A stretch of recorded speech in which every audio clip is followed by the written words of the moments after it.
Okay, so good morning, everyone. I'm Andrea Zanetti from Up to You, and today I'm going to introduce you to greenwashing. How to tell people that you are green without actually being so. And I will explain you why you should definitely go greenwashing. So first of all, let's start from definitions. What is greenwashing? Greenwashing is centered on communication and marketing.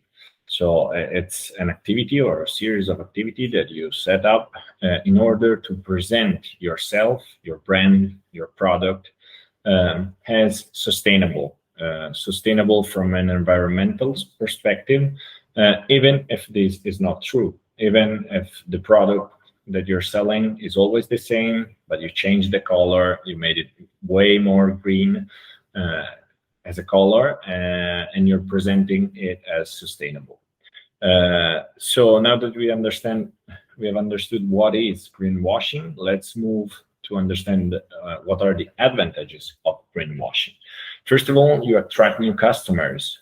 In B2C businesses, for example, consumers are every day more and more attracted and attentive to selecting sustainable green brands. With greenwashing, you'll be able to attract them. But this is also true for B2B businesses. Your brand will become more competitive in bidding and tenders.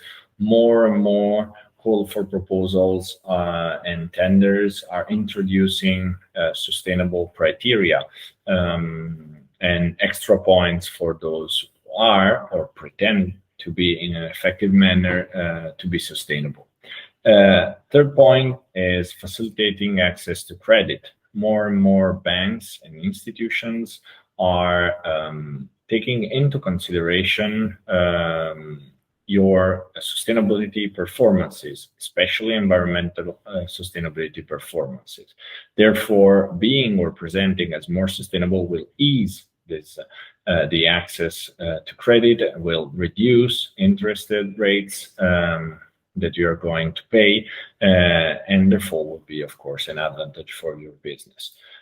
Fourth point is you'll be more attractive for new young talents, but not only young talents, because new generation in particular, but in general, I would say the more talented people are becoming increasingly attentive to selecting their workplace, not only for how much they get paid, but also how much do the employer pay attention to sustainability in general and environmental sustainability in particular.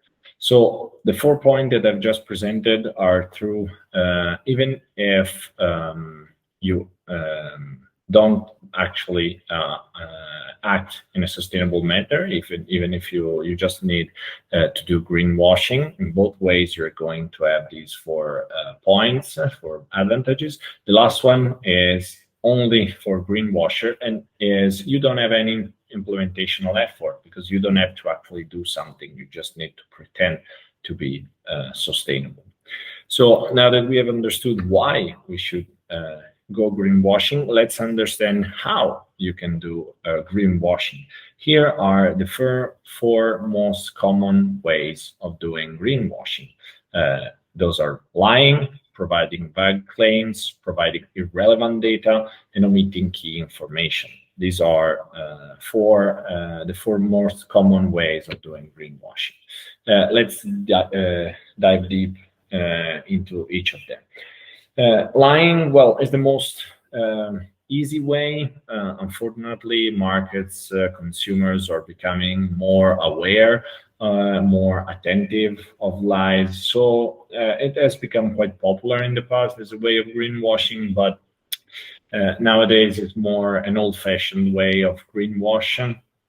So it's something that I would not recommend to do because it has been popular in the past, but nowadays you're gonna get caught and it's not gonna be fun.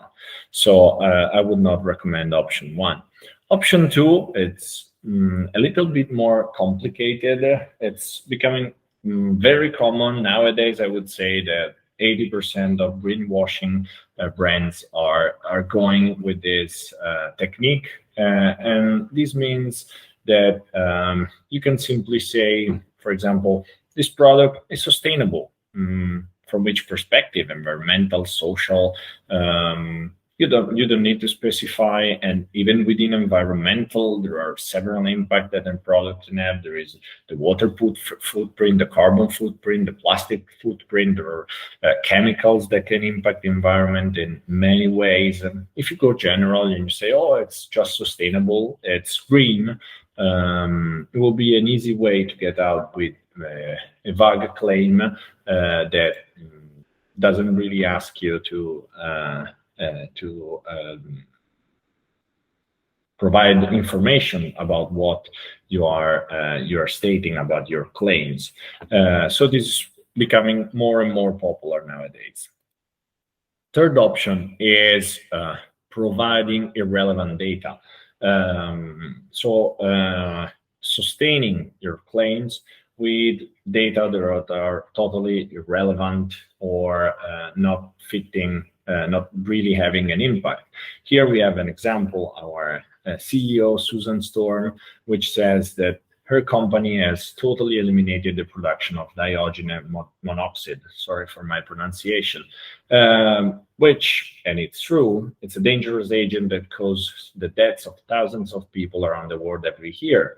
But the point is that all being true, so no lying in this statement, you may know that dihydrogen monoxide is nothing else than water.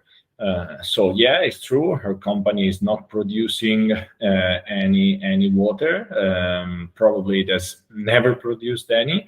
And yes, water causes the death of thousands of people. But is it relevant? I don't think it's that relevant that a company has not produced any water. I don't think that you can say you're a sustainable or a green company because of that. So this is another way of going. Fourth and the last way of going is omitting key information.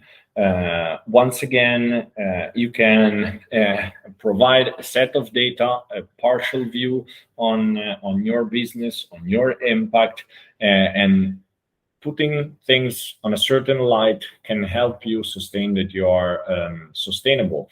But if you omit some key information, this will change the meaning of your claims. Here we have another example. It's about tree washing. Tree washing is a very specialized, let's say, branch of greenwashing that focuses on saying that simply by planting tree, you can have an impact on the world, you can be sustainable, you can offset emission. And of course, you are by having these claims, you're omitting some key information that, for example, the CO2 that is being captured will be captured not the day that you plant the trees, but in 20 years. And of course, if you emit today and you are going to capture CO2 in 20 years, you're not really going to be carbon neutral. So you're omitting some key information that alters the real impact of your action. And this is another way to go greenwashing. So lastly, getting back to being serious, of course, why you should not do greenwashing. Well, there is ethics, but I mean, business is business. So many people, unfortunately, do not care in ethics, and I'm not here to convince you that it's the right things to do for your ethic, which it is.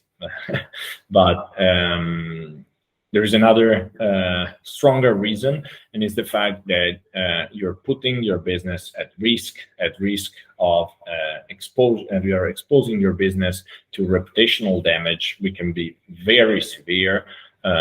Fortunately, consumers around the world, but also the judicial systems around the world, laws are being passed that puts really at risk the businesses that go greenwashing. So we have seen how you can do it in order, hopefully, to convince you not to do it and to provide you the skills, the knowledge to avoid it. The thing I want to show is, okay, what is the alternative? The alternatives is to be green for real. Here at Up to You, we are focused on climate change, and the correct way to go in this particular field is to follow all the 4 steps of decarbonization, which is make the calculus of your emission, reduce them, compensate them in a proper manner, not by simply scattering around seeds and saying you have planted 3, but via certified carbon credits, and then communicate in a proper manner, in a correct manner, what you have done, what you don't have done yet, and what you are going to do, what are your plans for the future. So here's just an example specifically on climate change initiatives, but it's true for any kind of claims that you're willing to do. And hopefully, I hope with this presentation to have pushed you a little bit in the way, in the path of real climate action. Thank you for your attention.